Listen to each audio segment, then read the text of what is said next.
안녕하세요. He Brews the Word 신재 목사입니다. 오늘 함께 살펴볼 하나님의 말씀은 시편 103편 12절부터 22절까지 말씀입니다. 그중 19절을 제가 읽어보겠습니다. 여호와께서 그의 보좌를 하늘에 세우시고 그의 왕권으로 만유를 다스리시도다. 아멘. 어제는 시편 103편의 1절부터 11절까지의 내용을 보면서 세상과 하나님 나라의 통치 방식을 비교했습니다. 세상은 강한 자가 이기지만 하나님 나라에서는 헤세드가 이긴다라는 내용이었죠.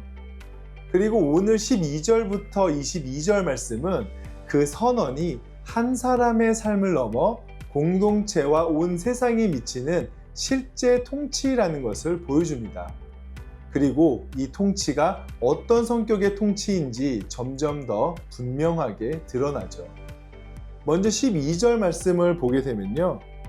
동이 서에서 먼 것 같이 우리의 죄과를 우리에게서 멀리 옮기셨으며 라고 말합니다. 여기서 주목할 만한 건 본문이 내 죄에 대해서 말하는 것이 아니라 우리의 죄라고 이야기하고 있다는 겁니다. 단순히 개인을 향한 위로의 말씀이 아니라 공동체를 향한 왕의 다스림을 선포하라 라는 말씀으로 볼 수가 있는 거죠. 그리고 지금 저희가 읽고 있는 게 시라는 특성을 고려해 보았을 때 이 시편에 시적 장치가 굉장히 많이 담겨 있습니다. 한 가지 예로 보자면 12절에 멀리 옮기셨으며 라고 되어 있는 말과 그 다음 13절에 긍휼히 여기심이라는 단어를 원어로 보게 되면 서로 닮은 소리를 내고 있다라는 거예요. 이런 식으로 같은 음성으로 묶어내면서 그 담긴 의미도 서로 분리되지 않고 같이 묶여 있다라고 볼 수 있는 거죠. 그렇기 때문에 백성의 죄과를 멀리 옮기시는 하나님의 모습이 곧 자식을 긍휼히 여기시는 아버지의 모습과 동일하게 두고 보고 있다는 겁니다. 또 14절을 보게 되면요. 이는 그가 우리의 체질을 아시며 우리가 단지 먼지뿐임을 기억하심이로다 라고 합니다. 여기서 시인은 하나님께서 백성의 체질을 아시고 먼지뿐임을 기억하신다 라고 말하죠. 여기서 먼지라는 단어는 창세기 2장 7절에서 인간이 흙으로 지음받는 장면을 떠올리게 합니다. 그러니까 이 왕은 자기 백성을 처음부터 아시는 아버지 같은 존재라는 겁니다. 우리가 어떤 재료로 만들어지고 어떤 체질을 갖고 있으며 어떤 한계를 가진 존재인지 알고 그런 우리를 긍휼히 여기신다라는 거죠. 그래서 하나님께서는 우리가 더 이상 죄와 마주하지 않도록 죄를 아주 멀리 옮겨버리시는 큰 그림을 그리셨다라는 겁니다. 이것이 하나님 나라의 통치 방식인 거죠. 세상의 제국은 백성을 성과로 판단합니다. 결과가 있으면 인정하고 없으면 밀어내고 더 이상 쓸모가 없으면 버려버릴지도 모릅니다. 그런데 이 왕의 통치는 정반대의 모습을 보여주죠. 백성의 한계를 알고 하나님의 통치가 거기서 시작되었기 때문입니다. 그래서 이 나라에서는 약한 자가 버려지지 않습니다. 먼지 같은 존재들을 아버지의 긍휼로 품으시는 것, 이것이 이 왕이 다스리는 방식이기 때문이죠. 이런 하나님의 통치 방식 앞에 인간이 세운 질서는 너무나도 쉽게 무너질 수밖에 없습니다. 15절 말씀을 보게 되면요. 인생은 그날이 풀과 같으며 그 영화가 들의 꽃과 같도다 라고 합니다. 저는 여기서의 인생이라는 단어가 그저 한 개인의 삶을 가리키는 게 아니라 어떻게 보면 인간으로서 세운 모든 질서들, 즉 권력, 제국, 문명, 이 모든 것들이 사실 풀과 같다라고 보는 거죠. 이 시편이 편집이 되던 시대적 배경을 한번 생각해 볼 수 있어야 하는데요.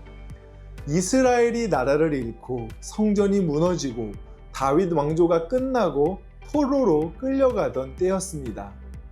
사람들이 기대던 모든 것들, 정치, 종교, 제도, 민족의 영광 등 모든 것들이 풀처럼 사라진 자리였습니다. 그래서 오늘 시편 기자는 보여주죠. 봐라, 이 모든 것이 다 풀과 같지 않냐? 그런데 이어서 17절 말씀을 보게 되면요. 여호와의 인자하심은 자기를 경외하는 자에게 영원부터 영원까지 이르며 그의 의는 자손의 자손에게 이르리니. 하나님의 통치만은 영원하다라는 겁니다. 그 영원한 것이 곧 누구에게로 흘러들어가는지 보여주는데요. 18절 말씀입니다. 곧 그의 언약을 지키고 그의 법도를 기억하여 행하는 자에게로다. 여기서 주체는 단수가 아니라 복수로 나와 있습니다. 개인이 아니라 공동체라는 거죠. 다시 말해서 하나님 나라 백성이 어떤 공동체냐면 풀과 같이 지나가는 세상의 질서에 속하지 않고 영원한 왕의 언약, 그 약속을 기억하면서 사는 사람들의 공동체라는 겁니다. 그런데 이 백성들이 그 왕이신 하나님께 속한다라는 것에 과연 어떤 의미가 있냐면 19절 말씀을 제가 다시 한번 읽어보겠습니다. 여호와께서 그의 보좌를 하늘에 세우시고 그의 왕권으로 만유를 다스리시도다. 오늘 본문이 그려내는 왕은 만유를 다스리는 왕이십니다. 만유는 우주에 존재하는 모든 것이라는 거죠. 그런데 이게 무슨 의미가 있냐면 어제 저희는 이 왕이 우리에게 인자와 긍휼의 왕관을 씌우신다라고 보았습니다.